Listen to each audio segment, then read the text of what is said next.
ಇದು IAS ಅಧಿಕಾರಿಗೆ ಸಂಬಂಧಪಟ್ಟಂತಹ ಸ್ಫೋಟಕ ಸುದ್ದಿ.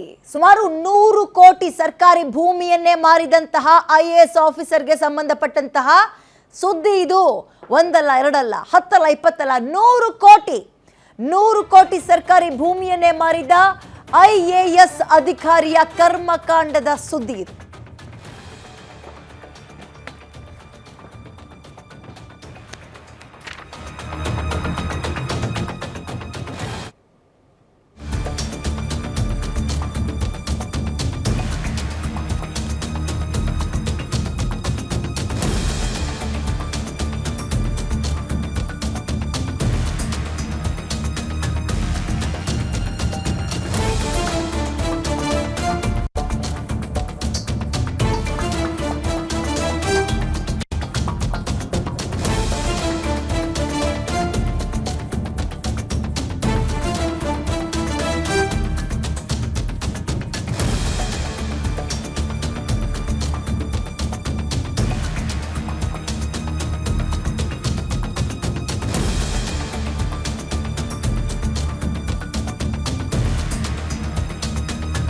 ಸರ್ಕಾರಿ ಭೂಮಿಯನ್ನೇ ಮಾರಿದ IAS ಆಫೀಸರ್ಗೆ ಸಂಬಂಧಪಟ್ಟಂತಹ ಸುದ್ದಿ ಇದು.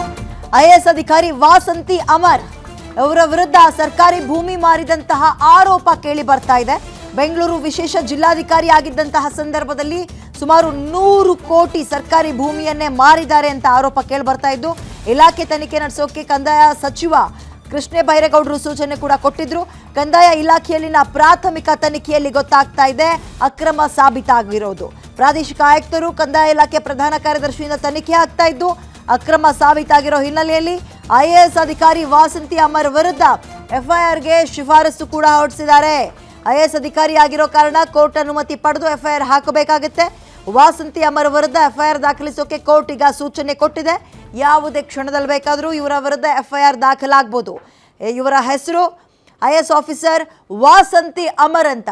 ಇವರ ವಿರುದ್ಧ ಯಾವುದೇ ಕ್ಷಣದಲ್ಲಿ ಬೇಕಾದರೂ FIR ಹಾಕಬಹುದು. ಕಾರಣ ಏನು ಅಂದರೆ 100 ಕೋಟಿ ಸರ್ಕಾರಿ ಭೂಮಿಯನ್ನೇ ಮಾರಿದ್ದಾರೆ ಅಂತ. ಯಾರಿಗೆ ಮಾರಿದ್ದಾರೆ, ಯಾವಾಗ ಮಾರಿದ್ದಾರೆ, ಹೇಗೆ ಮಾರಿದ್ರು, ಯಾರ ಗಮನಕ್ಕೂ ಬಂದಿರಲಿಲ್ವಾ? ಇದೀಗ ಕಂದಾಯ ಇಲಾಖೆಯಲ್ಲಿನ ಪ್ರಾಥಮಿಕ ತನಿಖೆಯಲ್ಲಿ ಇವರು ಅಕ್ರಮ ಮಾಡಿರೋದು ಸಾಬೀತಾಗಿದೆ. ಅಕ್ರಮ ಸಾಬೀತು ಹಿನ್ನೆಲೆಯಲ್ಲಿ ಈ ಆಫೀಸರ್ IAS ಆಫೀಸರ್ ಏನಿದ್ದಾರೆ ವಾಸಂತಿ ಅಮರ್ ವಿರುದ್ಧ FIRಗೆ ಶಿಫಾರಸು ಹೊರಡಿಸಲಾಗಿದೆ. ಬಟ್ ಇವರು ಕಾಮನ್ ಪೀಪಲ್ ಅಲ್ಲದೆ ಇರೋದ್ರಿಂದ, IAS ಆಫೀಸರ್ ಆಗಿರೋದ್ರಿಂದ ಪರ್ಮಿಷನ್ ತಗೋಬೇಕಾಗತ್ತೆ ಕೋರ್ಟ್ ಕಡೆಯಿಂದ. ಸೊ ಕೋರ್ಟ್ ಸೂಚನೆ ಕೊಡ್ತಾ ಇದ್ದಂತೆ ಯಾವುದೇ ಕ್ಷಣದಲ್ಲಿ ಬೇಕಾದರೂ ಇವರ ವಿರುದ್ಧ FIR ದಾಖಲಾಗಬಹುದು. ವಾಸಂತಿ ಅಮರ್ ಹಾಗಾದ್ರೆ 100 ಕೋಟಿ ಅಕ್ರಮ ಎಸಗಿರೋದು ನಿಜಾನ? ಮೇಲ್ನೋಟಕ್ಕೆ ಆರೋಪ ಸಾಬೀತಾದಂಗೆ ಕಾಣಿಸ್ತಾ ಇದೆ. ಕಂದಾಯ ಇಲಾಖೆಯಲ್ಲಿನ ಪ್ರಾಥಮಿಕ ತನಿಖೆಯಲ್ಲಿ ಈ ಅಕ್ರಮ ಸಾಬೀತಾಗಿದೆ. ಈಗ ಬೆಂಗಳೂರು ಉತ್ತರ ವಿಭಾಗದ ವಿಶೇಷ ಜಿಲ್ಲಾಧಿಕಾರಿಯಾಗಿದ್ರು ಈ ವಾಸಂತಿ ಅಮರ್ ಅವರು 10 ಎಕರೆ 20 ಗುಂಟೆ ಸರ್ಕಾರಿ ಜಮೀನನ್ನ ಬೇರೆಯವರಿಗೆ ಖಾತೆ ಮಾಡಿಕೊಟ್ಟಿದ್ದಾರೆ ಅಂತ. ಈಗ ಇವರು ವಿರುದ್ಧ FIR ಯಾವ ಕ್ಷಣದಲ್ಲಿ ಬೇಕಾದರೂ ಆಗ್ಬೋದು. ಇವರು DC ಆಗಿದ್ದಂತಹ ಸಂದರ್ಭದಲ್ಲಿ ಈ ಅಕ್ರಮ ಎಸಗಿದ್ದಾರೆ ಅನ್ನೋ ಆರೋಪ ಕೇಳಿ ಬರ್ತಾ ಇದೆ. ಓಕೆ, ಏನಿದು ಅಕ್ರಮ 100 ಕೋಟಿದು ಅಂತ ನೋಡ್ತಾ ಹೋಗೋಣ. ಇವರು ಬೆಂಗಳೂರು ಉತ್ತರ ವಿಭಾಗದ ವಿಶೇಷ ಜಿಲ್ಲಾಧಿಕಾರಿ ಆಗಿದ್ದಂತಹ ಸಂದರ್ಭದಲ್ಲಿ ಸುಮಾರು ಒಂದು 10 ಎಕರೆ 20 ಗುಂಟೆ ಸರ್ಕಾರಿ ಜಮೀನನ್ನ ಬೇರೆಯವರಿಗೆ ಖಾತೆ ಮಾಡಿಕೊಟ್ಟಿದ್ದಾರಂತೆ. ಮಾರಿದ್ದಾರೆ ಅಂತ. ಖಾತೆ ಮಾಡಿಕೊಟ್ಟಿದ್ದಾರೆ ಅಂದರೆ ಮಾರಬಿಟ್ಟಿದ್ದಾರೆ. ದಾಸನಪುರ ಹೋಬಳಿ ಹುಚ್ಚಿನಪಾಳ್ಯ ಗ್ರಾಮದ ಸರ್ಕಾರಿ ಭೂಮಿಯನ್ನ ಮಾರಾಟ ಮಾಡಿದ್ದಾರೆ. ನಿಯಮ ಬಾಹಿರವಾಗಿ ಖಾಸಗಿಯವರಿಗೆ ಸರ್ಕಾರಿ ಭೂಮಿ ಮಾರಾಟ ಮಾಡಿದ್ದಾರೆ IAS ಆಫೀಸರ್ ಇವರು. 100 ಕೋಟಿಗೂ ಹೆಚ್ಚಿಗೆ ಬೆಲೆ ಬಾಳುವಂತಹ 10 ಎಕರೆ 20 ಗುಂಟೆ ಭೂಮಿ ಇದು. ಸರ್ವೆ ನಂಬರ್ 8ರಲ್ಲಿದ್ದ ಸರ್ಕಾರಿ ಭೂಮಿ 10 ಎಕರೆ 20 ಗುಂಟೆ ಇದನ್ನು ಮಾರಿದ್ದಾರೆ. ಖಾಸಗಿ ಯಾರಿಗೆ ಮಾರಿದ್ದಾರೆ, ಯಾಕೆ ಮಾರಿದ್ರು, ಅವ್ರೇನು ಕೇಳ್ಕೊಬಂದರು, ಇವ್ರ ಹುನ್ನಾರ ಏನಿತ್ತು ಅಲ್ಲ, ಇದೆಲ್ಲ 10 ಎಕರೆ ಒಂದೊಂದು ಅಡಿನೂ ಬಿಡಲ್ಲಪ್ಪ ಗೌರ್ಮೆಂಟ್ ಅವರು. ರಸ್ತೆ ಮಾಡಬೇಕಾದ್ರೂ ಅಷ್ಟೇ ಒಂದೊಂದು ಅಡಿಗೂ ಯೋಚನೆ ಮಾಡ್ತಾರೆ. ಬಟ್ ಇಲ್ಲಿ ಹೆಂಗೆ ಈ ಆಫೀಸರ್ಸ್ಗಳು ಇಷ್ಟೊಂದು ರಾಜಾರೋಷವಾಗಿ ಇದೆಲ್ಲ ಹಗಲು ದರೋಡೆ ಅಂತಾರೆ, ಇನ್ನೇನು ಅನ್ನಲ್ಲ ಇದಕ್ಕೆ. ಇವಕ್ಕೆಲ್ಲ ಹಗಲು ದರೋಡೆ. ಒಂದು ವೇಳೆ ಈಗ ಯಾವುದೇ ಕ್ಷಣದಲ್ಲಿ ಬೇಕಾದರೂ FIR ಹಾಕ್ಬೋದು. ಕೋರ್ಟ್ ಪರ್ಮಿಷನ್ಗೆ ಕಾಯ್ತಾ ಇದ್ದಾರೆ. FIR ಆದ್ರೆ ತನಿಖೆ ಆರಂಭ ಆಗುತ್ತೆ.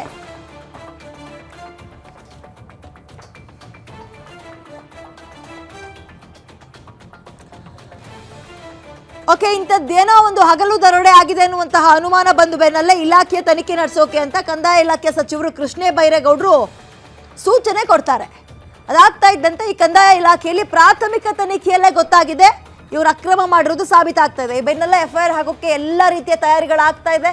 ಈಗ ಕೋರ್ಟ್ಗೆ ಹೋಗಿ ಒಂದು ಪರ್ಮಿಷನ್ ತಗೋಬರ್ಬೇಕು. IAS ಆಫೀಸರ್ ಆಗಿರೋದ್ರಿಂದ ಏಕಾಏಕಿ FIR ಹಾಕೋಕ್ಕಾಗಲ್ಲ.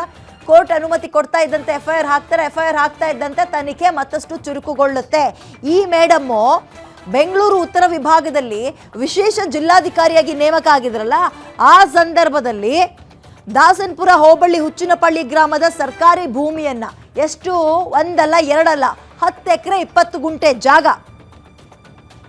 10 ಎಕರೆ 20 ಗುಂಟೆ ಸರ್ಕಾರಿ ಜಮೀನನ್ನ ಖಾಸಗಿ ಅವರಿಗೆ, ಅಂದ್ರೆ ನೀವು ಯಾರೋ ಹೋಗಿ ದುಡ್ಡು ಕೊಡ್ತೀನಿ ನಮ್ಗೆ ಬರ್ಕೊಡಿ ಮೇಡಮ್ ಅಂತ ಕೇಳ್ದಂಗೆ ದುಡ್ಡು ಕೊಡ್ತಿದ್ದಂಗೆ ಮೇಡಮ್ ಬರ್ಕೊಟ್ಬಿಟ್ಟಿದ್ದಾರೆ, ಖಾತೆನೇ ಮಾಡ್ಕೊಟ್ಬಿಟ್ಟಿದ್ದಾರೆ, ಮಾರ್ಬಿಟ್ಟಿದ್ದಾರೆ. ಗೌರ್ಮೆಂಟ್ ಜಾಗವನ್ನೇ ಮಾರಿದ್ದಾರೆ. 100 ಕೋಟಿ ಸರ್ಕಾರಿ ಭೂಮಿಯನ್ನ ಮಾರಿದ್ದಾರೆ IAS ಅಧಿಕಾರಿ ಅಮರ್. ಈಗ ವಾಸಂತಿ ಅಮರ್ ವಿರುದ್ಧ ಸರ್ಕಾರಿ ಭೂಮಿ ಮಾರಿದಂತಹ ಆರೋಪ ಪ್ರಾಥಮಿಕ ತನಿಖೆಯಲ್ಲಿ ಸಾಬೀತಾಗಿದೆ. ಈ ಬೆನ್ನಲ್ಲೇ FIRಗೋಸ್ಕರ ಕಾಯ್ತಾ ಇದ್ದಾರೆ, FIR ಹಾಕಕ್ಕೆ. ಓಕೆ, IAS ಅಧಿಕಾರಿ ವಾಸಂತಿ ಅಮರ್ ವಿರುದ್ಧ ದೂರು ದಾಖಲಾಗಿದೆ. ಬೆಂಗಳೂರು ಜಿಲ್ಲಾಧಿಕಾರಿ ಕಚೇರಿಯಿಂದಲೇ ದೂರು ಹೋಗಿದೆ. ಹಲಸೂರು ಗೇಟ್ ಪೊಲೀಸ್ ಸ್ಟೇಷನ್ ಅಲ್ಲಿ ಜುಲೈ 2ನೇ ತಾರೀಕು, ಅಂದ್ರೆ ಕಳೆದ ವಾರ, ಒಂದು ವಾರದ ಹಿಂದೆ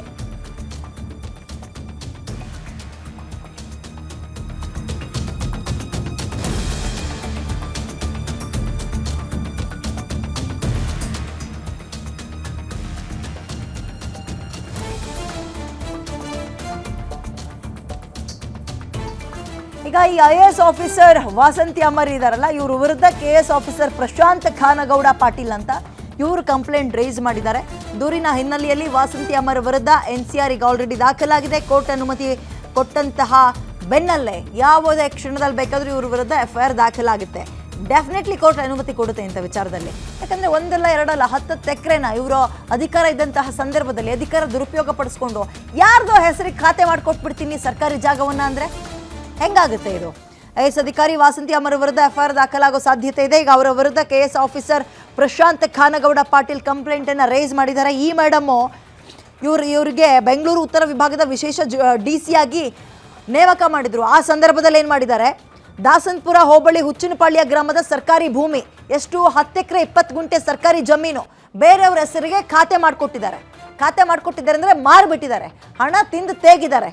100 ಕೋಟಿ ಬೆಲೆ ಬಾಳುವಂಥದ್ದು ಸೆಟಲ್ ಅಲ್ವಾ ಲೈಫು ಪೂರ್ತಿ, 100 ಕೋಟಿ ಬೆಲೆ ಬಾಳುವಂಥದ್ದು. ಈಗ ಇದೆಲ್ಲದರ ಸಾಧಕ ಬಾಧಕ ಏನಾಯಿತು, ಹೇಗಾಯಿತು, ಇದರಿಂದ ಯಾರಿದ್ರು ಬೇರೆ ಯಾರಾದರೂ ಪ್ರಭಾವ ಬಳಸಿದ್ರ, ಇವೆಲ್ಲವೂ ಕೂಡ ಇನ್ನು ಮುಂದಕ್ಕೆ ಗೊತ್ತಾಗಬೇಕಾಗಿದೆ. FIR ಆಗ್ತಾ ಇದ್ದಂತೆ ತನಿಖೆ ಆರಂಭ ಆಗುತ್ತೆ.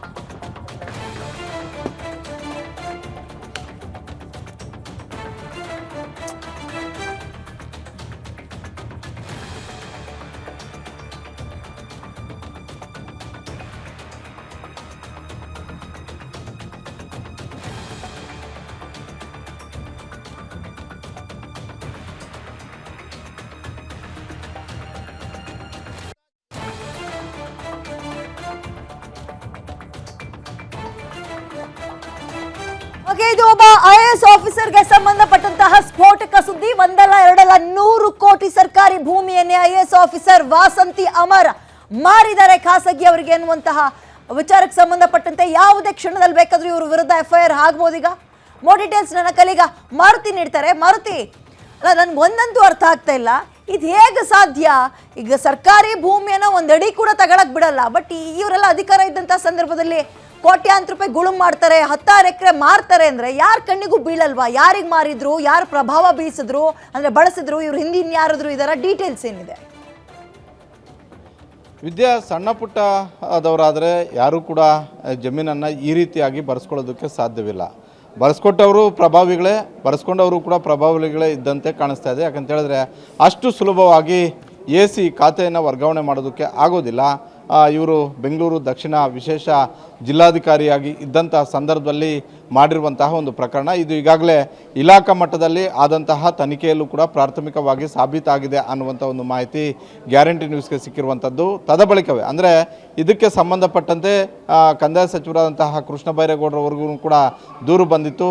ಅದಾದ ಬಳಿಕ ಅವರು ಇಲಾಖಾ ಅಧಿಕಾರಿಗಳಿಗೆ ತನಿಖೆಯನ್ನು ಮಾಡಿ ಅನ್ನುವಂಥ ಒಂದು ಶಿಫಾರಸನ್ನು ಮಾಡಿದರು. ಆ ಶಿಫಾರಸ್ಸಿನ ಅನ್ವಯ ಅಂದರೆ ದಾಸನಪುರ ಹೋಬಳಿಯಲ್ಲಿ 10 ಎಕರೆ 20 ಗುಂಟೆ ಜಮೀನನ್ನು ಅಕ್ರಮವಾಗಿ ಖಾತೆ ಮಾಡಿಕೊಟ್ಟಿರುವಂಥದ್ದು ನಿಜವಾ ಸುಳ್ಳ ಅನ್ನುವಂಥದ್ದಕ್ಕೆ ಸಂಬಂಧಪಟ್ಟಂತೆ ತನಿಖೆ ಆಗಿತ್ತು. ಕಂದಾಯ ಇಲಾಖೆಯ ಪ್ರಧಾನ ಕಾರ್ಯದರ್ಶಿಗಳಿಗೂ ಕೂಡ ಮಾಹಿತಿ ರವಾನೆ ಆಗಿತ್ತು. ಕಂದಾಯ ಇಲಾಖೆಯ ಪ್ರಧಾನ ಕಾರ್ಯದರ್ಶಿಗಳು ಇವರ ಬಳಿ ಮಾಹಿತಿಯನ್ನು ಪಡೆಯುವುದರ ಜೊತೆಗೆ ಅಲ್ಲಿದ್ದಂತಹ ಸ್ಥಳೀಯವಾಗಿದ್ದಂತಹ ತಹಶೀಲ್ದಾರ್ ಹಾಗೂ ಏನೆಲ್ಲ ಈ ಪ್ರಕರಣದ ಹಿಂದೆ ಮುಂದೆ ಯಾರು ಆ ಪ್ರಭಾವಿಗಳು ಅನ್ನುವಂಥದ್ದನ್ನು ಸಂಬಂಧಪಟ್ಟಂತೆ ಮಾಹಿತಿಯನ್ನು ಪಡ್ಕೊಂಡಿರುವಂಥದ್ದು.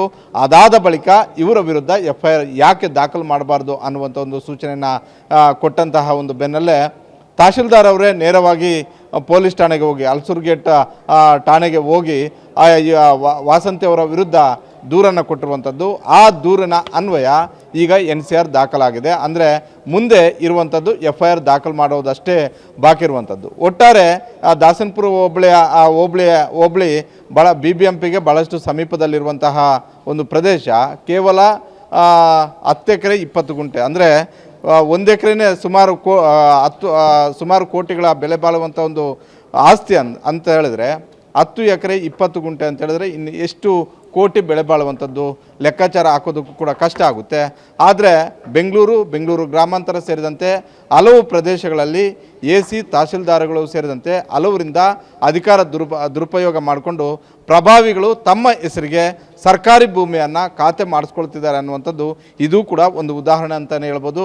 ಈ ರೀತಿಯಾಗಿ ಕೆದಕ್ತಾ ಹೋದರೆ ನೂರಾರು ಪ್ರಕರಣಗಳು ಬರ್ಬೋದು. ಆದರೆ ವಾಸಂತಿ ಅವರ ಮೇಲೆ ಭಾಳಷ್ಟು ಗಂಭೀರವಾದಂಥ ಒಂದು ಆರೋಪವನ್ನು ಮಾಡಿದಂಥವರು ಕೂಡ ಪ್ರಭಾವಿಗಳೇ. ಅದೇ ರೀತಿ ಮಾಡಿಸ್ಕೊಂಡವರು ಕೂಡ 10 ಎಕರೆಯನ್ನು ಯಾರು ತಮ್ಮ ಖಾತೆಗೆ ಮಾಡಿಸ್ಕೊಂಡಿದ್ದಾರೆ ಅವರು ಕೂಡ ಪ್ರಭಾವಿಗಳೇ ಅನ್ನುವಂಥ ಒಂದು ಮಾಹಿತಿ ಸಿಗ್ತಾ ಇರುವಂಥದ್ದು. ಒಟ್ಟಾರೆ ಈ ಪ್ರಕರಣದಲ್ಲಿ ವಾಸಂತಿ ಅವರು ಅಧಿಕಾರದ ದುರುಪಯೋಗ ಪಡಿಸ್ಕೊಂಡು ಈ ಖಾತೆಯನ್ನು ಬದಲಾವಣೆ ಮಾಡಿರೋದ್ರಿಂದ ಅವ್ರ ಮೇಲೆ FIRಗೆ ಸೂಚನೆಯನ್ನು ಕೊಟ್ಟಿದ್ದರು. ಹೀಗಾಗಿ ಈ ಪ್ರಕರಣವನ್ನು ನೋಡಿದ್ದೆ ಆದರೆ ಇನ್ನು ಕಂದಾಯ ಇಲಾಖೆ ಸರಿಯಾಗಿ ಕೃಷ್ಣ ಬೈರೇಗೌಡರು ಆ್ಯಕ್ಟಿವ್ ಆಗಿ ಕೆಲಸ ಮಾಡ್ತಿದ್ದಾರೆ. ಇನ್ನಷ್ಟು ಆಳಕ್ಕೆ ಹೋಗಿ ಕೆಲಸ ಮಾಡಿದ್ದೆ ಆದರೆ ಇಂಥ ನೂರಾರು ಜಿಲ್ಲಾಧಿಕಾರಿಗಳು, ನೂರಾರು ACಗಳು, ನೂರಾರು ತಹಶೀಲ್ದಾರರು ಕೂಡ ಹೊರಗಡೆಗೆ ಬರೋದರಲ್ಲಿ ಯಾವುದೇ ಅನುಮಾನವೂ ಕೂಡ ಇಲ್ಲ. ಯಾಕಂತ ಹೇಳಿದ್ರೆ ಸರ್ಕಾರಿ ಜಮೀನು ಅಂತ ಹೇಳಿದ ತಕ್ಷಣ ಅದಕ್ಕೆ ಯಾರೂ ಅಪ್ಪ ಅಮ್ಮ ಇಲ್ಲ ಅಂತ ಹೇಳ್ಕೊಂಡು ಯಾರಿಗೆ ಬೇಕಿದ್ರೂ ಅವ್ರಿಗೆ ಬರೆಸ್ಕೊಡುವಂತಹ ಯಾವುದಾದ್ರೂ ಒಂದು ಒತ್ತಡಕ್ಕೆ ಒಳಗಾಗಿ ಬರೆಸ್ಕೊಡ್ತಾರೆ ಇಲ್ಲ ಗೊತ್ತಿಲ್ಲ, ಇಲ್ಲವೇ ಇವರು ಕಿಕ್ ಬ್ಯಾಕ್ ತಗೊಂಡು ಬರ್ಕೊಡ್ತಾರೋ ಗೊತ್ತಿಲ್ಲ. ಈ ರೀತಿಯಾಗಿ ಪ್ರಕರಣಗಳು ಬೆಳಕಿಗೆ ಬರ್ತಾ ಇರುವಂಥದ್ದು. ಹೀಗಾಗಿ ಇವತ್ತು ವಾಸಂತಿ ಮುಂದೆ ಯಾರು ಇದರಲ್ಲಿ ಇಂಥ ಪ್ರಕರಣಗಳಲ್ಲಿ ಸಿಗಾಕೊಳ್ತಾರೋ ಅವ್ರಿಗೆ ಕಠಿಣವಾದಂಥ ಒಂದು ಕ್ರಮಗಳನ್ನು ತೆಗೆದುಕೊಳ್ಳದೆ ಹೋದರೆ ಮುಂದಿನ ದಿನಗಳಲ್ಲಿ ಸರ್ಕಾರಿ ಜಮೀನುಗಳು ಇದ್ದಾವೆ ಅನ್ನುವಂಥ ಒಂದು ನಕ್ಷೆಯೂ ಕೂಡ ಸಿಗೋದಿಲ್ಲ. ಆ ರೀತಿಯಾದಂಥ ಒಂದು ಬೆಳವಣಿಗೆಗಳು ಆದರೂ ಕೂಡ ಆಶ್ಚರ್ಯ ಇಲ್ಲ. ಈಗ ದಾಸನಪುರ ಹೋಬಳಿಯಲ್ಲಿ ಕಂಡುಬಂದಿರುವಂಥ ಈ 10 ಎಕರೆ 20 ಗುಂಟೆಗೆ ಜಮೀನಿಗೆ ಸಂಬಂಧಪಟ್ಟಂತೆ ವಿಶೇಷ ಜಿಲ್ಲಾಧಿಕಾರಿಯಾಗಿದ್ದಂತಹ ವಾಸಂತಿ ಅವರ ವಿರುದ್ಧ FIR ದಾಖಲಾಗೋದಕ್ಕೆ ಪೊಲೀಸರು ಕೂಡ ಮುಂದಾಗ್ತಾ ಇದ್ದಾರೆ. ಈಗಾಗಲೇ ತಹಶೀಲ್ದಾರ್ ಕೊಟ್ಟಿರುವಂತಹ ದೂರಿಗೆ NCR ಕೂಡ ಕೊಡುವಂಥ ಒಂದು ಕೆಲಸ ಪೊಲೀಸರು ಮಾಡಿರೋದ್ರಿಂದ ಬಹುತೇಕ FIR ದಾಖಲಾಗುವಂತಹ ಎಲ್ಲ ಸಾಧ್ಯತೆಗಳು ದಟ್ಟವಾಗಿದ್ದಾವೆ. ವಿದ್ಯಾ, ಓಕೆ, ಧನ್ಯವಾದ ಮಾರುತಿ ಡೀಟೇಲ್ಸ್ಗೆ. ಅಂದರೆ ಈ ಮೇಡಮ್ ಒಬ್ಬರೇ ಇರಲ್ಲ, ಇವ್ರ ಹಿಂದೆ ಇನ್ನು ಯಾರಾದರೂ ಪ್ರಭಾವಿಗಳಿರ್ತಾರೆ. ಅವ್ರು ಯಾರು ಒಂದು ಗೊತ್ತಾಗಬೇಕು ಅಂದರೆ FIR ಆಗಬೇಕು. FIR ಆಗ್ತಾ ಇದ್ದಂಗೆ ತನಿಖೆ ಕರೀತಾರೆ. ತನಿಖೆ ಕೂರಿಸ್ಕೊಂಡಾಗ ಮೇಡಮ್ ಒಬ್ಬೊಬ್ರದ್ದೇ ಹೆಸರು ಹೇಳ್ತಾ ಹೋಗ್ತಾರಲ್ಲ, ಆಗ ಗೊತ್ತಾಗುತ್ತೆ. 10 ಎಕರೆ 20 ಗುಂಟೆ ಅಂದರೆ ಹುಡುಗಾಟನೇನ್ರಿ? ಹಳ್ಳಿಗಳ ಕಡೆಯೇ ಕೋಟ್ಯಾಂತರ ರೂಪಾಯಿ ಬೆಲೆ ಬಾಳುತ್ತೆ. ಬೆಂಗಳೂರಿನಲ್ಲಿ ಅಂದರೆ